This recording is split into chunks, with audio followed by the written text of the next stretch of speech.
In diplomatic first, Kurdish Syrians invited to Moscow for peace talks. Russia has invited the Kurdish-led authorities in northern Syria to its proposed Congress of Syria's rival parties in November, a senior Kurdish official said on Tuesday, as Moscow seeks to launch a new initiative to end the Syrian conflict. "We are studying the issue and our stance has been positive so far," Badran Kurd, an advisor to the administration that governs Kurdish-led autonomous regions of Syria, told Reuters. It would mark the first time Syria's main Kurdish groups have been brought into peace talks. Although they now control at least a quarter of Syria, Kurdish authorities have so far been left out of international talks in line with Turkish wishes. After intervening decisively in favor of Syrian President Bashar al-Assad, Russia has aimed to lead diplomacy efforts among the various combatants over the past year.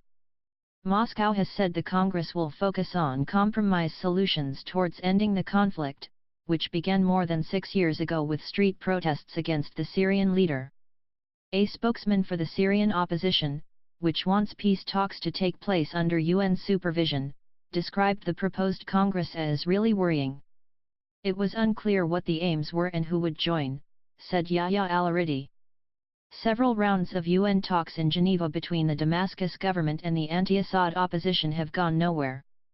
Russia invited 33 Syrian groups and political parties on Tuesday to a Syrian Congress on National Dialogue which it will host on November 18 in the Black Sea resort of Sochi. They include Kurdish groups and anti-Assad rebel factions. The Kurdish-led administration received the invitation at meetings with Russian officials in northern Syria last month and favor the idea as it strives for a political solution, Kurd said. Kurdish officials say they have been in talks with Russia to assess the prospects for dialogue with the Syrian government. Since 2011, the Syrian Kurdish YPG militia and its allies have carved out autonomous cantons in the north. Their territorial grip has expanded since they joined forces with the United States to fight Islamic State militants.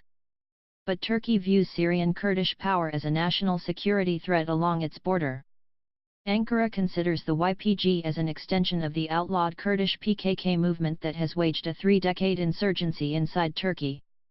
Russian President Vladimir Putin, who sent warplanes to help Assad's military against mostly Sunni rebels in 2015, first mentioned the Congress earlier this month.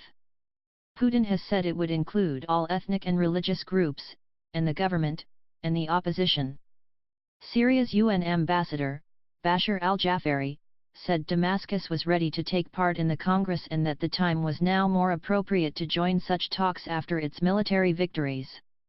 Since Russia's intervention in 2015, the government has taken back significant territory from rebels opposed to Assad and has this year recaptured swathes of central and eastern Syria from Islamic State. Russia's Hmeimim air base in Syria might also be used for the Congress, said Alexander Lavrentiev, a senior Russian negotiator on Syria.